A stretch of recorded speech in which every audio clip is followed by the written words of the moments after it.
Was that a Pinocchio? 1-1, sky to right. Deep and gone! Sanchez hits one deep to left field. Going back, Gurriel looking up. See ya! A two-run home run for Sanchez. And the Yankees lead 2-1.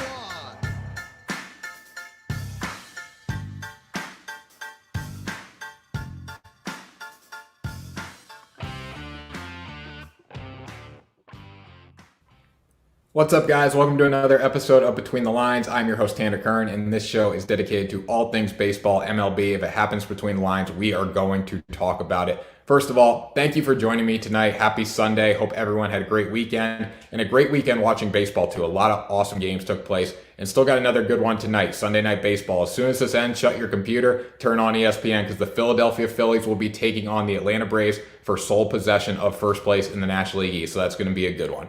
And in the show, also going to have a lot of awesome segments. Going to be talking to Erik Neff, Sports 2.0 Content Director. He came on last week, if you guys remember, but now we're going to have a weekly segment with him called 3 Up, 3 Down, where we talk about players who are trending upward, players who are trending downward, or teams who are trending upward or downward. And every week's going to have a theme. So tonight we're going to be talking about 3 rookies who are going up, 3 rookies who are kind of have a little bit of a downhill slide to start the season off. Now they are rookies, so we'll keep that in mind. And then we're going to be talking to Naarden and Will Visgilio, 2 Yankees fans.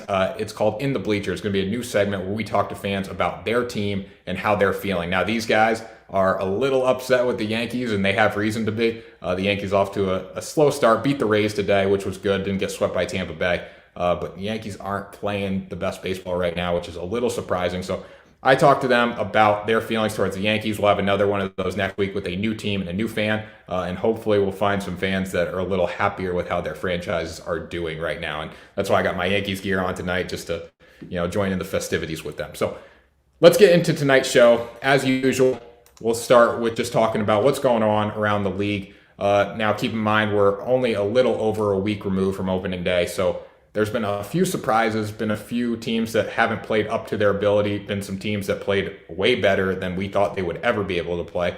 But it is the first week of the season. We're 10, 12 games in. Everyone needs to calm down. Like the Red Sox getting swept by the Baltimore Orioles to start the year, and then they rip off 5 straight wins. So everyone needs to calm down. I was one of those people that were like, are the Red Sox actually this bad? But first week of the season, got a long way to go. So we'll start with the American League East. Boston has been on an absolute roll so far. Guys like that are just delivering. Christian Vasquez, they are knocking the ball around the ballpark. They beat up on the Baltimore Orioles today. Now, these standings are not totally up to date. They are as of Saturday night. So all games on Sunday are not included. Like Boston won today, so they're now 6-3. The Yankees won, they're 4-5. This division's pretty wide open, I think, and I know that sounds a little surprising. A lot of people did not think the American League East was going to be an open division if the Yankees perform. It was their division to lose, really. But they haven't stepped up yet, and I know, like I said, it's only the first week of the season, but the Yankees have some holes that are scary. The Blue Jays haven't played great. They've been a little inconsistent. Now, the Blue Jays are going to be one of the best teams in this division for a long time. They got the roster in place to do it, but I don't know if they're ready yet, and that could be a bold take, but I don't know if New York or Toronto is going to dominate this division this year. I think Boston can compete. I think Tampa Bay can definitely compete. As we've seen, they're pesky. They're a team that doesn't go away. That's why they were in the World Series last year. So we'll see about that. The only team that's really outmatched in this division is the Baltimore Orioles. And I don't even think Baltimore is going to be as bad as we thought. So wide open division in my mind. Then you go down to the American League Central. No one has really stood out in this division. Chicago was kind of like the Yankees of the East. Everyone said Chicago is going to win this division hands down. Then Eloy Jimenez gets hurt in a spring training game. And it's a wide open division. I mean, Kansas City's looked okay, not good enough to win the division, but a team that can play spoiler. Detroit's not good, but again, a team that can play spoiler. A lot of picks I've made in the past few weeks have been against Detroit, against Kansas City, and these guys continue to prevail and shut me up. So look for this division to be competitive. Minnesota, Chicago, Cleveland. If Cleveland gets an offense, I really like them. I think Shane Bieber's an excellent pitcher on the mound, but again, their offense is it's scary. Sometimes it's good, sometimes it's bad, as we've seen. They seem like as soon as they get on a roll, they take a step back. It's 2 steps forward, 1 step back with these guys. So once they find their groove, I think they could be a presence in that division. But right now, I'm going to say Minnesota or Chicago off the first week of the season. Then in the West, Everyone thought Houston was going to win this division. Revamp pitching, go out, get some pitchers in the offseason, get a Jake Odorizzi, guys that can throw. But here's the thing about Houston. They got a team on their tails, and it's the Los Angeles Angels. They are clicking on all cylinders right now. They just had a big injury who we're going to talk about in a little bit. But you got a guy like Mike Trout. Mike Trout delivers. Anthony Rendon delivers all the time. Shohei Ohtani is off to an amazing start. He's probably going to be the MVP this year. If he can put together 12 wins on the mound, 12 to 15 wins, and hit 20 bombs, he's the MVP, no doubt in my mind, just because of what he can do. So look for them to be a thorn in the side of the Houston Astros. A little poetry there for you. Thorn in the side of the Houston Astros. Seattle has looked okay, better than we thought they were going to look. Texas has looked better than we thought they were going to look after 1 week of the season. These are teams that people pick to finish way, way down the division. Now for Texas, Joey Gallo's leading that team offensively. When they haven't been able to hit the ball, when Joey Gallo hasn't been able to hit, they've been a little rough because their pitching's not great. They're young, but they're going to get there soon. Seattle's going to ready for a rebuild. This could be the last year that they're decent for a while. We'll see. And then Oakland, that's been the biggest surprise. People picked Oakland to win the division. I think I picked them second behind and then had LA behind them. Oakland is awful. They are just getting absolutely hammered. I know Houston swept them in the first series of the year. Okay, great. And then they go play the Dodgers. Dodgers beat them. They do steal a win against the Dodgers, but they just not look good. Pitching hasn't looked good. Hitting hasn't looked good. Nothing like a team that won this division last year. I know it was only a 60-game season, but the Oakland Athletics do not look good right now. So keep that in mind. Let's see. I hope they get a little better in the second full week of the season, but Oakland has been my biggest surprise in the American League. I thought they'd be a lot better than they were. So we'll head over to the National League now. National League East, as I said before, Sunday Night Baseball. As soon as this ends, shut your computer, turn on ESPN, and watch that game. Going to be an awesome matchup. Atlanta started the season really slow. They started 0-4, and then they go down to Washington. They beat Washington twice, get 2 wins against Washington. Now they were on the same day. It was a doubleheader, and MLB's got the stupid 7-inning rule now where doubleheaders are 7 innings. But Atlanta won both those games. Now they beat the Phillies, so they're 4-4. Philadelphia has been a big surprise in the East. Philadelphia has been really, really good so far, but they got to get a little better because they're starting to slow down. First week, they swept Atlanta to open the season, so they got to be better. And then you go Miami. Miami's been okay. Pitching, hitting's been an issue for them. Just inconsistency, something you'd expect out of a young team. But this is really anyone's division. I think Atlanta has the leg up when they really start to hit the ball. The Mets have not looked good. We're going to talk about that a little later. I know I forgot to mention them because they just haven't looked good. I mean, Jacob deGrom has been phenomenal. Their pitching has been very good enough to win games, but they have not gotten anything. Francisco Lindor needs to step up. He needs to be better. That's a guy you're paying a lot of money for, and he is just not delivering right now. Pete Alonso's been okay, but they got to hit the ball. They shouldn't have won yesterday when Brandon Nimmo leaned into a pitch. I don't know if you've seen that clip, but Brandon Nimmo leaned into a pitch against Miami. Miami should have beat him yesterday. So the Mets got to figure it out. New ownership with Steve Cohen, but they got to figure it out or Atlanta is going to run away with this division in my mind. I don't think Philadelphia has the full team to do it. Atlanta's the complete package as long as they're hitting the ball. Washington's look good. I know they're only 1-4, but they've showed signs of flashes of brightness in their season so far. So look for them to be okay. Look for them to get in the mix this year. They got Max Scherzer. Max Scherzer is arguably the best pitcher over the past 5 years. I know people say he is the best pitcher. Stats, you can point to a few guys over the past few years with stats, but Max Scherzer is very good, except on opening day. His first start, he got shelled. But that's a story for a different day. Tonight, though, let's go to the Central Division. Now, within the Central Division, you got Cincinnati, who has been the surprise of a lifetime.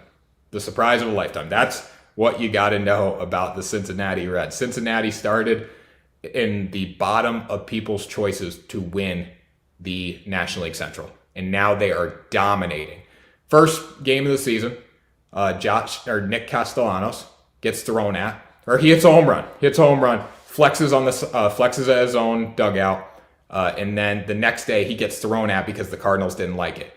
And then they develop this attitude. Bench is clear, and then the Reds start playing with a swagger. And as Amir Garrett, their closer, said, they want to be bat flipping sons of a guns. Like, they are bad. They're playing with swagger, and that's dangerous right now. I don't think they'll be able to carry this the whole way throughout the season. So that 6-2 that you see there, keep it in perspective. I don't think they're going to be that good over a full year. I mean, maybe if they had Trevor Bauer on this lineup or in this roster, they'd be really good this year, but they're still a few guys away. The Central's not that good, though, overall. Milwaukee is showing signs of promise. Again, just inconsistency. Christian Yelich has been good. He's showing that he's getting back on path, but just overall, their offense hasn't done enough to win. Pittsburgh, I think, has been better than people thought they were going to be. I know 2-6 doesn't look that good, but Pittsburgh is going to be better than people thought, hands down. And the future is bright, especially in the coming years when they get that first pick in the draft this year. This division's wide open. Chicago looks okay. Every team in this division has their day. Sometimes they look good, sometimes they look bad. That's why it's tough to really bet this division and make picks, because there's no consistency right now. I mean, you look at the win-loss streak on the side there. Loss one, win one. So these guys are, trading off wins, which we thought. I mean, there's people that believe this division might be won by a team that's under 500. I don't think that's going to happen now, but look for a team to win this division at a around 500 record. And then finally in the West, the Dodgers 7-2. They're going to face the Washington Nationals today. Max Scherzer versus Clayton Kershaw. What a matchup. I mean, that's one you want to watch too. That's going on right now. But the Dodgers are going to win this division hands down. There's just no question. But they haven't become the Dodgers yet. I mean, they're winning games 1-0, 2-1, 4-2. I mean, they've blown a few teams out. They've had a few games where they've really shown signs of offense. Cody Bellinger is hurt right now. Mookie Betts is hurt right now. Not on the DL or the IL, but just day-to-day injuries. So look for the Dodgers to start taking off soon when they get everyone back and healthy, because when this team is hitting and pitching, no one can play with the Dodgers. San Diego, Fernando Tatis Jr. Yeah. I don't know if you've seen his statistics. He's batting about 180. He's made 5 errors already, and he's hurt. He's on the 10-day DL with a shoulder injury that the Padres knew about before they signed him. So look for Tatis. I don't know. Was it worth the money they spent on him? Who knows? He's one hell of a ball player, but he just hasn't shown it yet after signing that big contract. Hopefully when he gets back, gets healthy, he starts to perform a little bit.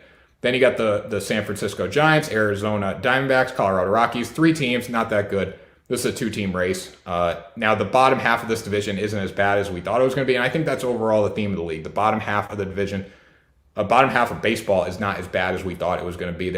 These small market teams are able to play big market teams. So it's going to be a great year. It's going to be a great year. It was a great opening week, and I can't wait to see what happens this week after another 7 days worth of baseball. So we're going to start with 3 up, 3 down with Erik Neff. Tonight we're going to talk about rookies. So which rookies are trending up, which rookies are trending down. Now he selected 3 for each. That's why it's called 3 up, 3 down. Pretty classy play on words there. You got to like that. Let me know in the comments if you think 3 up, 3 down is cool. That was all his idea. So I'm not going to take credit for that. But as you see here, Bobby Dahlback is in the corner of your screen. Guy that was mashing home runs in spring training. Kind of slowed down. So if you can guess where he's going to be on the 3 up or 3 down, you're going to find out right now. So let's get into the interview with Erik Neff. I am joined by Erik Neff. Joined me last week, as you guys remember, the content director for the Sports 2.0 Network. As I said, nothing would be possible without this man right here. But he's going to join me for a weekly segment now called 3 Up, 3 Down, where we talk about either 3 hot players, 3 cold players, or 3 hot teams, 3 cold teams. Every week's going to be different, but the principle is 3 people who are trending up, 3 teams who are trending up, 3 people who are trending down, or 3 teams who are trending down. So, Erik, thanks for joining me again on Between the Lines. I appreciate it. It's going to be a lot of fun. As you know, I could talk baseball for days. So excited about the new 3 Up, 3 Down segment. It's something that I've had in the back of my mind for a long time. So excited to get to talk some baseball with you guys. Yeah, definitely. Now, before we get into that, I just want to ask you, what has been the biggest surprise for you from last week to this week over what's in baseball? The Yankees not picking it up and being the Yankees that I thought they'd be. Really thought with that roster they would come out smoking. Maybe come out with like a 10-2 or 10-3 over their first 12 or 13 games, and they just haven't quite gotten it together yet.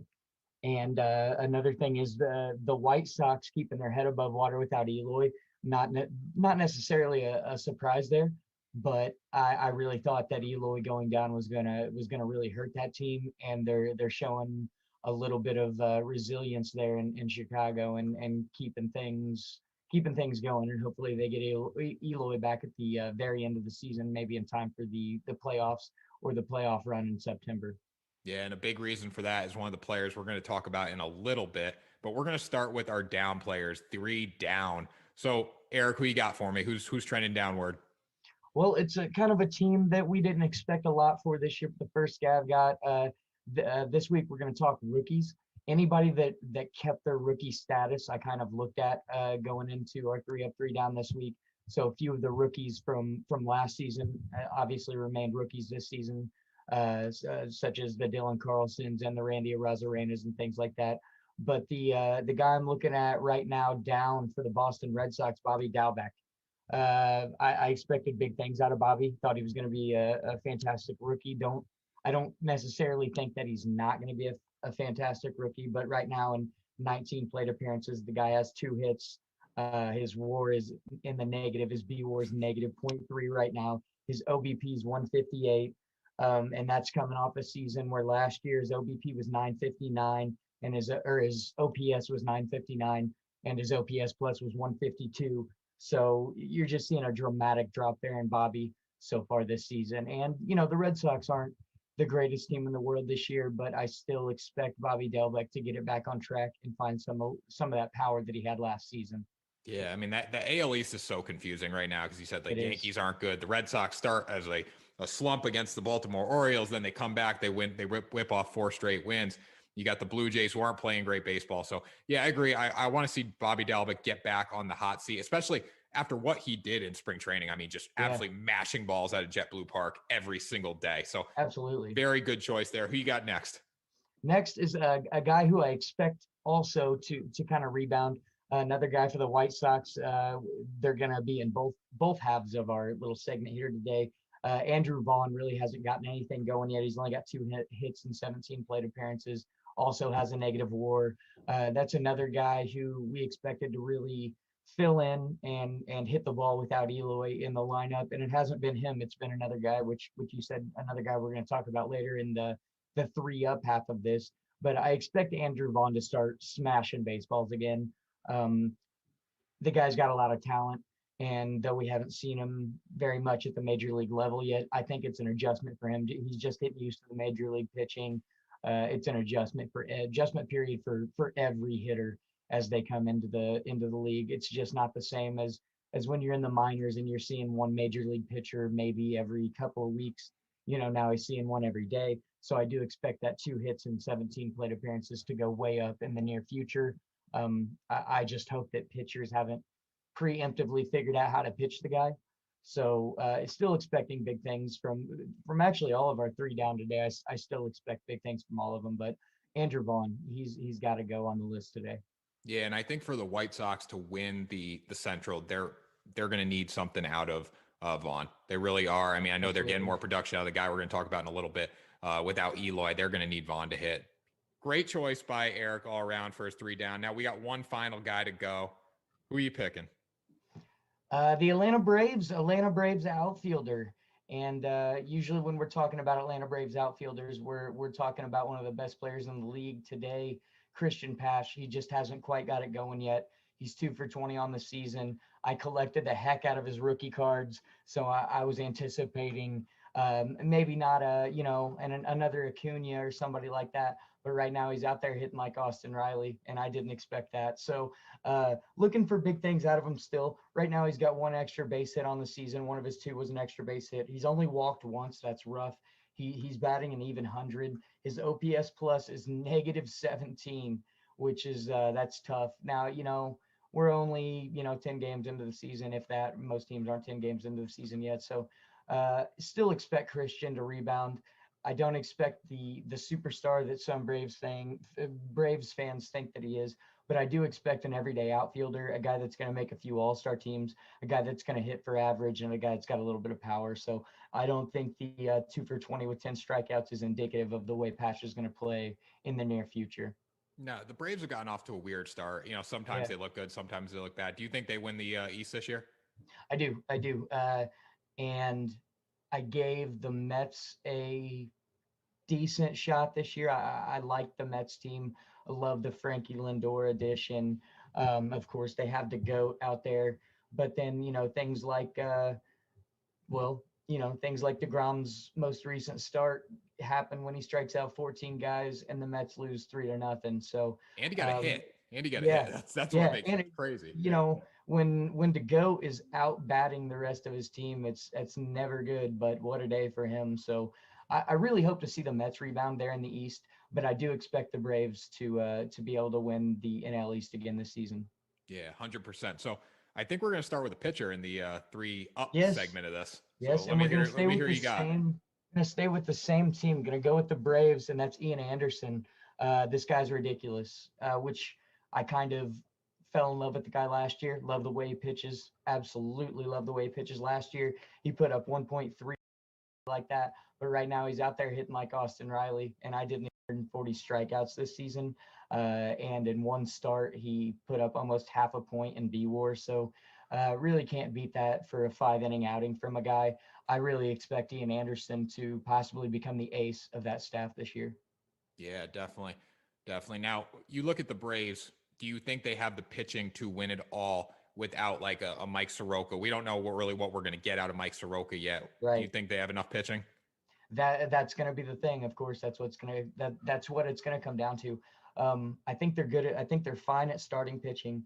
I think you get a guy like Fried.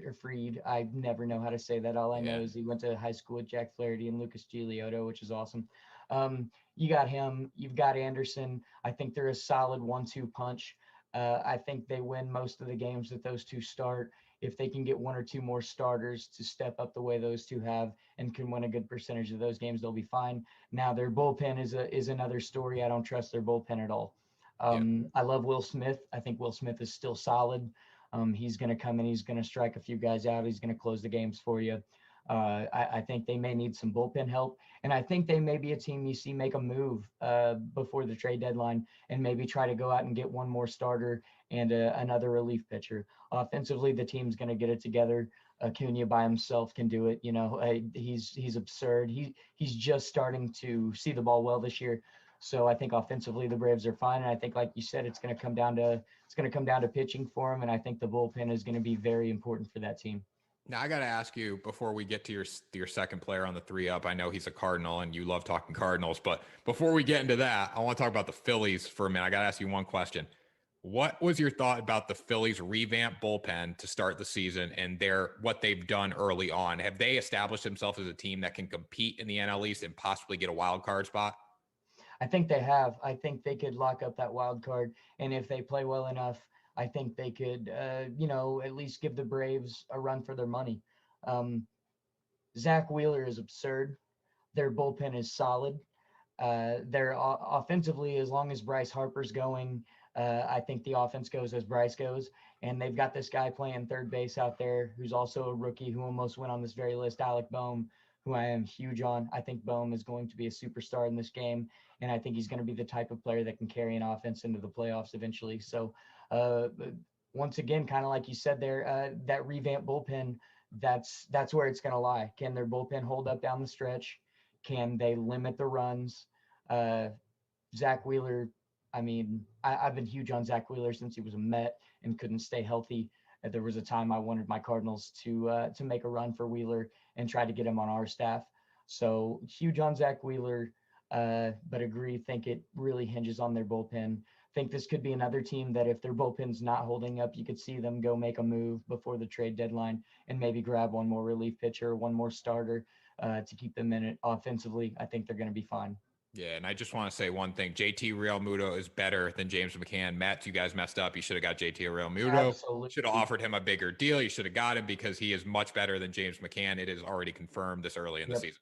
Putting that aside, let me hear your second person on the 3-up list. Second one's a homer pick. It's a homer pick because I love my Cardinals. However, he is smashing baseballs right now. Dylan Carlson, got huge hopes for this kid. Wish Mike Schilt would move him up in the lineup, which he has done the last few days. They moved him up to, I think, 5th and 6th or 6th the last few days. So would love to eventually see him hitting in the cleanup spot. Paul DeYoung's just not doing anything. I love Paul DeYoung, but he's striking out a lot. If he can't make contact with the ball, batting fourth, we're going to have to get Carlson into that spot. That being said, Carlson already .2 WAR on the year, already 5 extra base hits, already 3 homers and 9 RBIs. His OPS is over 900. It's exactly what you want out of a 4 or 5 hole hitter, especially one that's a rookie and one that's filling in center field for your everyday center fielder. He's played a fantastic center field, barring one misplayed ground ball that he allowed a run to score on. Thank God the Cardinals were able to come back with a Nolan Arenado go at a home run late to undo that error that he made to allow the run. But other than that one error, he has played a fantastic center field. I would have no issue if he stayed there. I know when Harrison Bader comes back, he's going to defensively, he does smoke Carlson out there in center. So I know he's going to go back to center, Carlson back and right. The Cardinals need to find another outfielder. They really do. They have to find another outfielder that can hit the ball.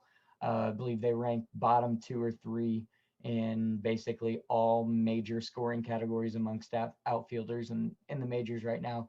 So they're going to need more than Dylan Carlson, but Dylan Carlson is absolutely smashing baseballs right now, and he's starting to see the ball a little better with every game. So I think the average starts to work its way up. He's right around the Mendoza line right now. I think we see that average go up to around 280, and I think he retains the power. Yeah, definitely. So you're not afraid of that 180 batting average right now? No, I'm not afraid at all. With a 180 batting average, he's slugging 636 right now. Yeah. His OPS is at 906. I'm always a big OPS guy. I try to ignore the batting average as much as possible. Mm-hmm. I know that striking out and grounding out is probably not scoring a run. You need to put the ball in play. However, I'm not afraid of his batting average. I do think he ends up upper 200s. I think he retains the power. I just think he needs to be hitting 4th or 5th pretty much every day, and give Nolan and Goldie a little bit of protection there. Yeah. So guys, you're hearing it right here. Erik Neff is confirming that Dylan Carlson will have a better batting average than Matt Carpenter in 2021. That's Matt Carpenter has, by the way, he's got 2 hits, including spring training. It's utterly insane. And our home opener, Mike Schilt, bats him 2nd in the lineup. That's and gotta I be understand. For the fans, though. It's gotta be. Yeah, I understand. It's possibly his last home opener. He's earned it. I love Matt Carpenter. He's put together a solid career. I think the shift killed him worse than any player in Major League history, and I think the stats back me up there. I don't mind seeing him in the lineup for opening day. The batting 2 kind of surprised me a little bit, though. Well, you got the win thanks to Nolan Arenado. And thanks to Nolan, baby. Ripped my heart out at the end of the day. But that's a story. Different story. So finally, last guy on the list. This is probably the biggest surprise. Not that he's on this list, but just the numbers he has put up this season thus far. So tell me about the last pick you chose. Who even is this guy? Yeah, where did he come from? Why didn't I know him going into the season? Yerman Mercedes in Chicago is just absolutely killing baseballs right now. He's got 15 hits in 28 plate appearances right now, which is insane. He scored 5 runs, 3 doubles, couple of homers. He's only struck out 3 times. That's huge for a rookie to only have struck out 3 times in 28 plate appearances. You used to seeing these rookies, even the ones that are hitting the ball well, their strikeouts are usually up a little bit as they're adjusting to major league hitting. Their average is usually down a little bit. That's not the case with Mercedes. He just keeps banging in runs, 7 RBIs. His OPS plus is an astounding 312 right now. His actual OPS 1460 right now. Now, I don't expect him to keep up a 1400 OPS going throughout the season, but if this guy can maintain an 850 or 900 OPS that the Sox were completely not expecting, that's going to be huge for them. And not to mention that he can do some catching as well. He's out there as a DH, he has been, but he can also catch.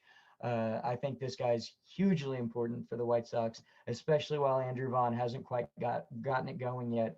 I think you're kind of going to see the tables turn between those two. I think you're going to see Vaughn start smoking baseballs the way Mercedes is, and Mercedes maybe come back down to earth a little bit. Madrigal is starting to get it going there in the lineup as well. He's starting to get on for the White Sox. So once Madrigal really starts seeing the ball well and gets his OPS up, you're going to see guys like Mercedes and Vaughn start knocking them in. So that's absolutely fantastic for the White Sox. Where was this guy? Why wasn't I collecting his autographs for the few years that he's had cards? I don't know. But wow, I think he's wowed the entire baseball world. and that's just monstrous for the White Sox, who are going to be competing with the Twins there in the Central, and the Twins are playing pretty good baseball to start the year. Yeah, and I'm not saying this is crazy by any means. It could be, I don't know, but Eloy's injury is only supposed to be 4 to 5 months down instead of 5 to 6. They could get him back by October, get him back by playoff season. If you got all three of these guys hitting, and then you got Eloy added to that, I mean, I know he's going to take some time, going to take some at bats in the in the alternate sites in the minor leagues, all that, but that could be a pretty dangerous team come October. Exactly. That's one of those teams that even if they come in to the playoffs at 500 or just a little bit above and sneak in with a wild card spot, you don't want to face a lineup that has Madrigal, that has Mercedes, Vaughn, Eloy, Lubob. I mean, that's a scary lineup. That's a lineup you certainly do not want to face in the playoffs. That's one of those teams, kind of like the I always, I got to take it back to the Cardinals, like the 2011 Cardinals, who were not terrible but weren't great. We snuck in with a wild card that year, and you really look at that lineup and you're like, that's horrifying. Wild card team or not, that's a horrifying lineup to face. So that's going to be another one of those lineups that in the American League, you do not want to face that lineup, especially with Eloy healthy in the playoffs. You're just not going to want to see it. Yeah, definitely. So one final question for you. Who's the hottest team in baseball this week? I know you're going to have you on. This is going to be aired tomorrow. Next Sunday when we talk, who's the hottest team? I know this week it was the Cincinnati Reds. No one expected that. Who's going to be next week? Next week, I think it's going to go to the Dodgers. I think they're finally going to they're starting to really get it going now offensively. So, they've had a few odd starts from a few great starters. That's going to come back to earth.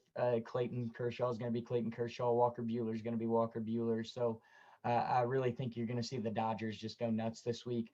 The Reds just completely astounded me offensively the first few weeks of the season.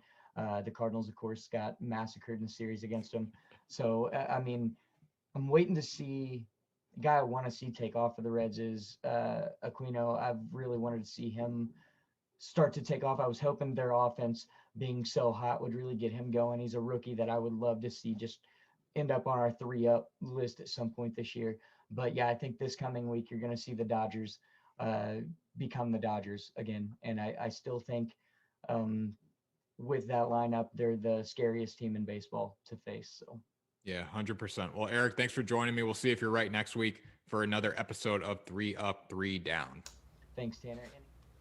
So that was Erik Neff, guys. Great segment. So we're going to be doing that every week. Next week could be different, but we will be talking about rookies sometimes. We'll be talking about teams. We'll be talking about veterans, first baseman, second baseman, shortstop, you name it. That's going to be his thoughts, and he's going to report them to me what he wants to talk about, and we're going to break down 3 things, 3 players, 3 teams that are going up, 3 that are going down. So let's get into some news around the MLB. So this week in MLB, if you can see here, Trey Mancini up in the corner of your screen. We're going to be talking about him in a little bit, but let's start with Jacob deGrom. Waste of a start, as you can see down here. I'm sure a lot of you know what I'm about to talk about. Jacob deGrom pitched this weekend for the New York Mets. He struck out 14 batters, and he got a hit, and they still did not win the game. Jacob deGrom has suffered so far this year. He's put together 2 quality starts and has not been rewarded for it yet in the win column. It's embarrassing. Anytime you strike out 14 batters, you should get a win. Just period. Mets offense, get it together, help him out. Here's some clips of Jacob deGrom mowing down the Miami Marlins this weekend. Fastballs from Jacob deGrom. And he blows away Dickerson to start this one. I tell you what, I've seen the first 2 starts. Now this is just the first batter. I think this fastball is the best fastball that deGrom's ever had. I think he's. I agree with that. Extra juice. And Marte is just swing and miss. with the slider. So DeGrom with He was locating pitches inside corner, outside corner, up, down, pitching to batters' weaknesses. And he got so many swings and misses this weekend, which was, it was surprising that they were not able to generate a little offense, get a little spark off his magnificent performance on the mound. I mean, look at that inside corner on the black, 100-mile-an-hour. That's unhittable. Unhittable. There goes Marte, swing and a miss. McCann's throw is a perfect one, but can't be handled. Marte nonetheless steals the base as Aguilar strikes out. And a foul tip held by McCann for strike 3. And he struck him out with the changeup. kept his own stats. Wallach strikes out. And he takes strike. That was nasty. 92 on the inside corner, a little slide piece. On the Outside corner. Got a good call there. Got a pitcher-friendly call, but still, you got to swing that bat on 0-2. 0-2, and he struck him out with a high fastball. Just blowing it by batters. Inside corner, 91 changeup. Disgusting.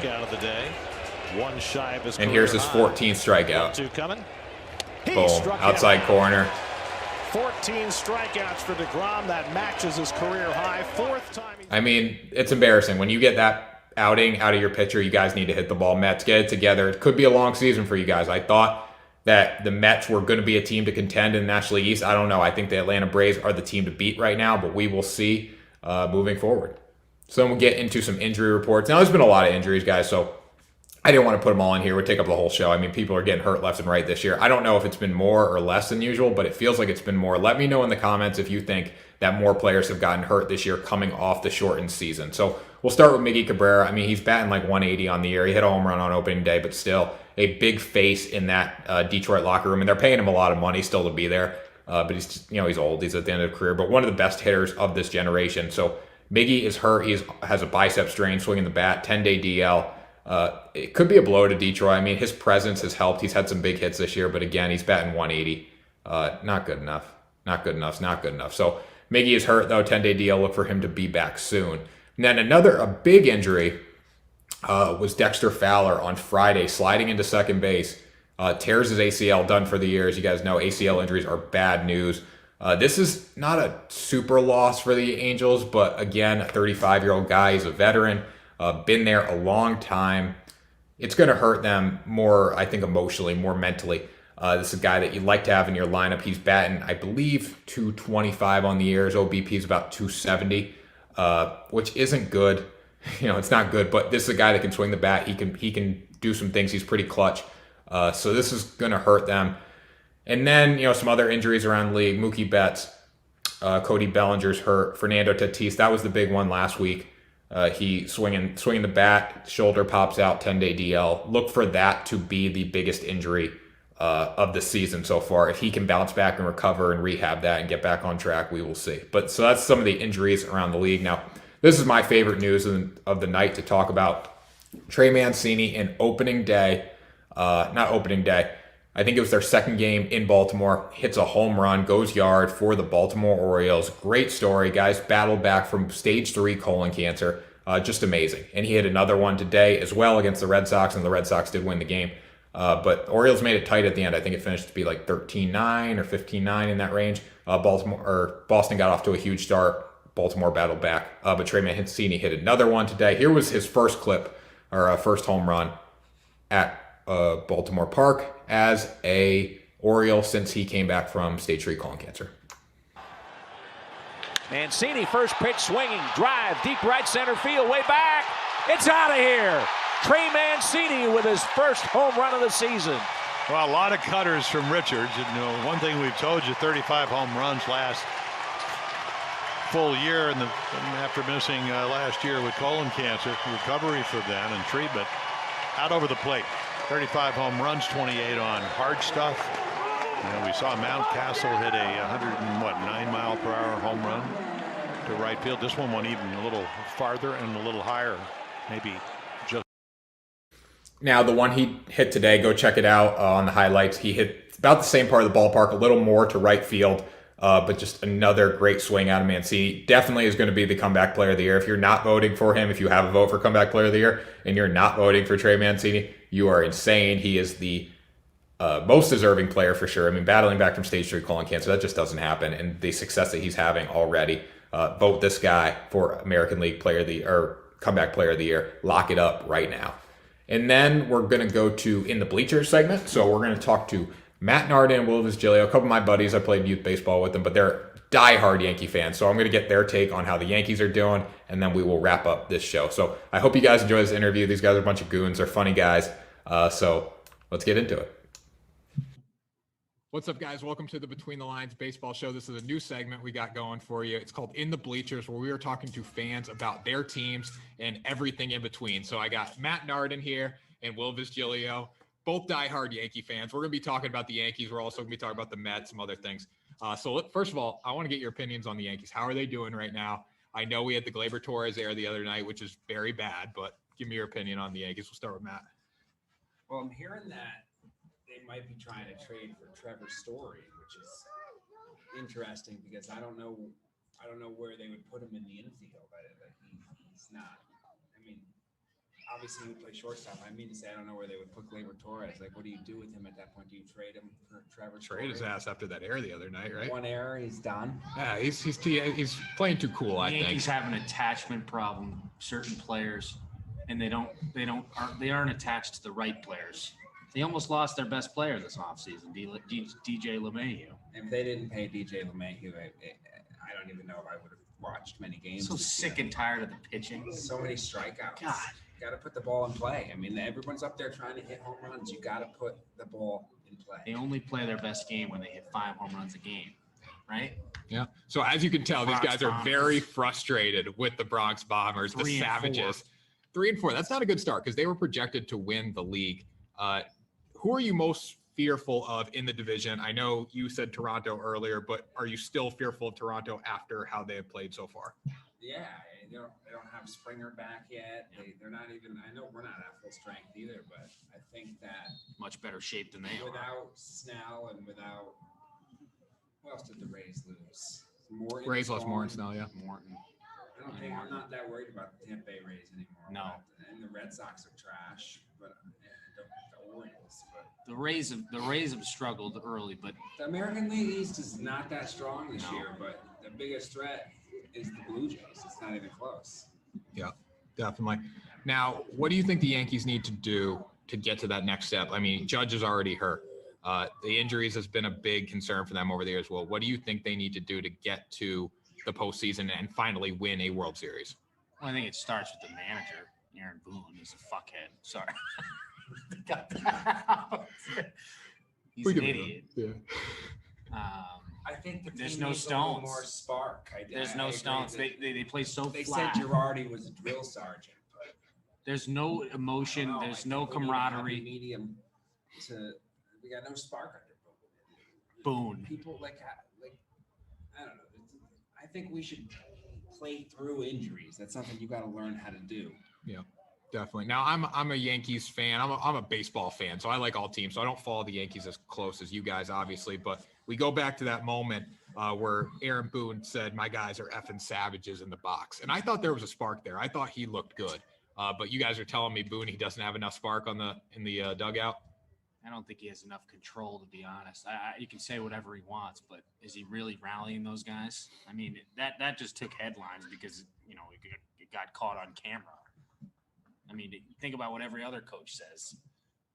I don't see any spark happening on the field. I don't really give any crap what they say. Kevin Cash is managing a team that spends 25% of what the Yankees spend. Exactly. And it's sickening.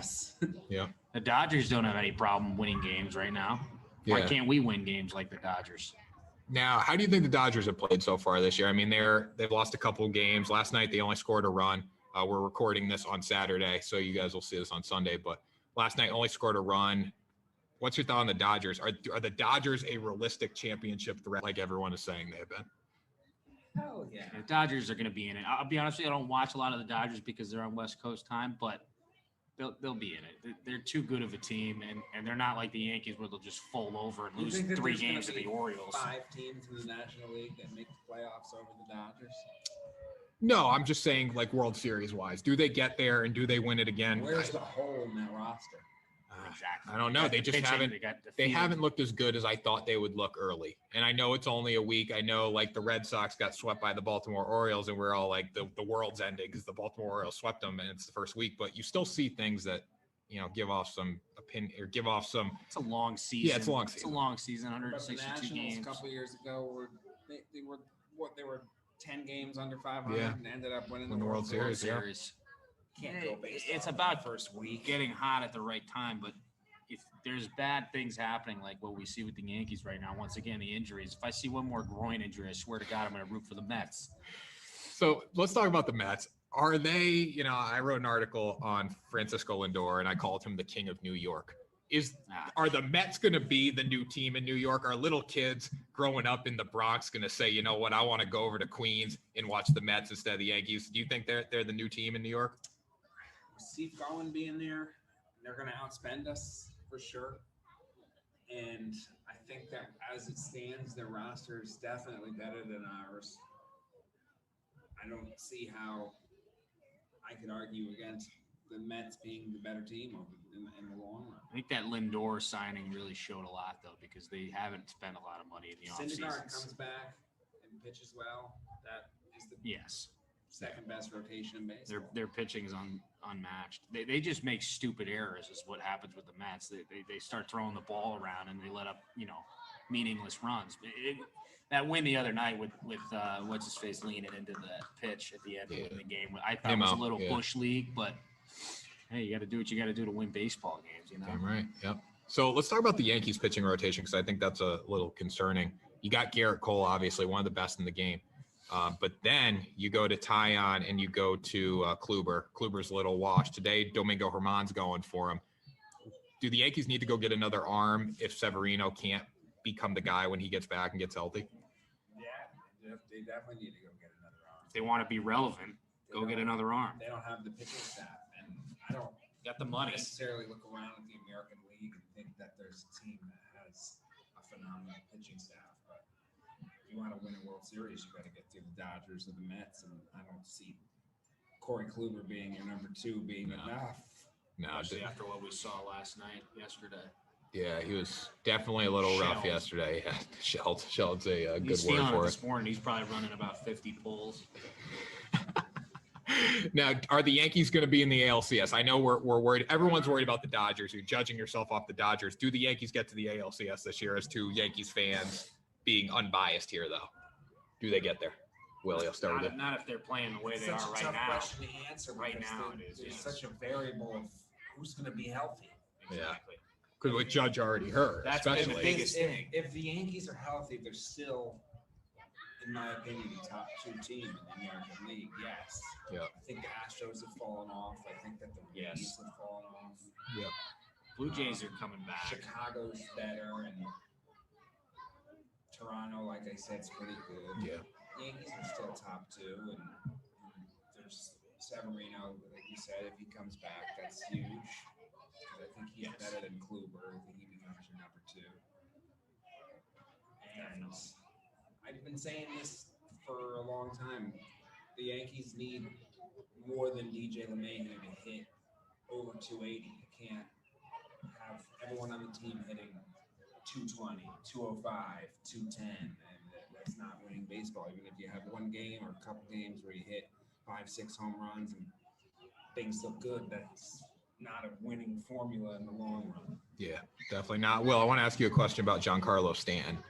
I'm not a big fan of Stanton. I really haven't been his whole career, but the Astros played the Oakland Athletics for the first series of the season. Obviously, the Astros swept them, blew them off the field. But apparently, the boos that Giancarlo Stanton got in New York when he struck out to end the game against Toronto Blue Jays were louder than what the Astros got in Oakland the first time fans have seen the Astros play this year. Do you think Yankees fans should be booing Giancarlo as bad as they have been booing him this season? Well, first of all, you got to remember the bleacher creatures are back this year, right? Yeah. Okay, so that adds an element. The Oakland Athletics will have let's not compare the that. fan base. I mean, that's. Hey, I'm just saying. Number one. Houston. Number 2, yes, he should be booed because he stinks, and we're paying him way too much money for him not to be playing the way he should be. And to be honest, I never even really loved it when they signed him, but he's either hurt or he's hitting home runs. So it's like, I think it's tough to look back on that and realize that you could have traded for Christian Yelich. Yeah. The same exact package. Yep.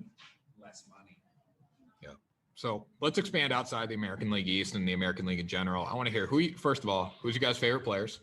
And then who do you think is going to win the World Series? We'll start with the player question. Will? I like Mike Trout. I like watching him. He's consistent. It's just fun to watch swing the bat. He's good in the field too, obviously. I just think he's, one of those guys who's just constantly on the field, and the best, availability is to be on the field. You know what I mean? Do you think he's bad for the game because we're seeing Nick Castellanos, how you say his last name, flipping bats and bringing benches clearing brawls, and people are loving this stuff because baseball is exciting again.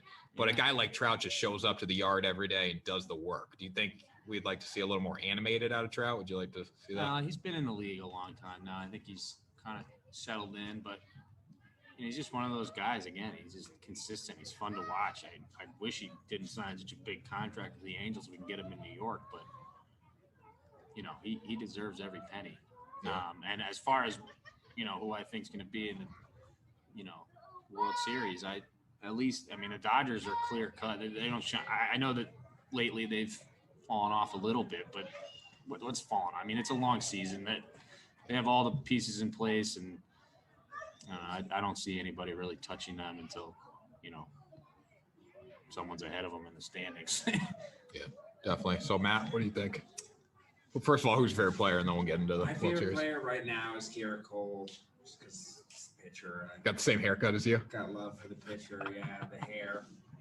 Matt was a great pitcher back in the day, so that makes sense why you chose Garrett Cole. He was great. Hey, the southpaw over here. World Series, the Dodgers. I mean, you don't have to really overthink it in the National League. I think the Dodgers are the best, the most well-rounded team in professional sports. Best coached. American League, I'd love to say the Yankees, but again, I think that we're going to lose out to Toronto. I think that you're going to see Blue Jays Dodgers. Really? It's a bold take. Will, you agree with that? You could, but then you look back at last year. Who would have thought the Rays would, win that many games? I know it was a shortened season and whatnot, but the Rays played good baseball, and they're paying. Toronto's got all the pieces. Their entire lineup was, they were spending less than the Yankees were for Giancarlo Stanton, so it was. Ryu is a legitimate. It's pretty embarrassing to lose to that, and Vladdy Jr. is only getting better. Yep. Yeah. You got George Springer Biggio. not there yet. Blue Jays are coming up too as well. Yeah, Blue Jays are going to be very scary, I think, in the next coming year, especially if they get a little more support in their bullpen. And they did lose their closer this year, Kirby Yates, because of Tommy John surgery. So I think they're going to be very good in the coming years. And this year, they, like you said, they could be in the World Series. So that was Matt Naarden and Will Visgilio. Really appreciate them coming on the show, joining me for the first segment of In the Bleachers. Awesome guys. I hope you enjoyed their takes on the Yankees and just the baseball in general. Who's going to win the World Series? Do you think Toronto and the Dodgers are going to play for the World Series? Let me know in the comments below. So final news of the night. Bryce Harper hit his first home run as a Philadelphia Philly in 2021. I know this is probably not a big deal. Bryce Harper hits a lot of home runs. He's hit a lot in Philadelphia already. But you know what? I love looking at Bryce Harper swing, and they're playing on Sunday Night Baseball tonight. So let's watch this swing that occurred this weekend. That's pretty funny. Yes. 2-1 pitch is drilled to right field. Is it high enough? It is! That's my pick to click. That's right, a solo home run for Bryce Harper. And he's just given the Phillies the lead. It's a 4-3 ball game. First home run of the year. Game number 8, and it was a missile. Absolute rocket, and you can almost see it in his at-bats. As I said earlier, it just...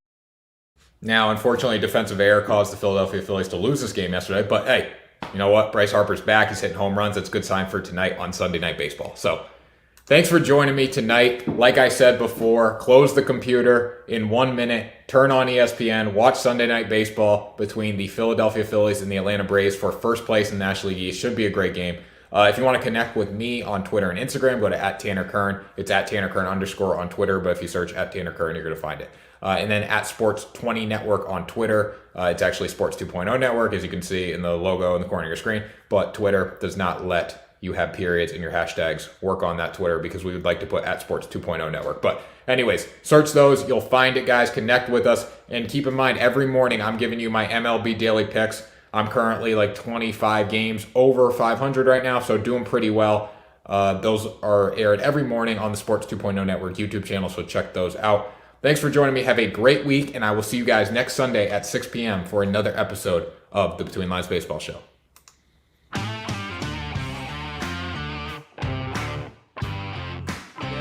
Was that a Pinocchio?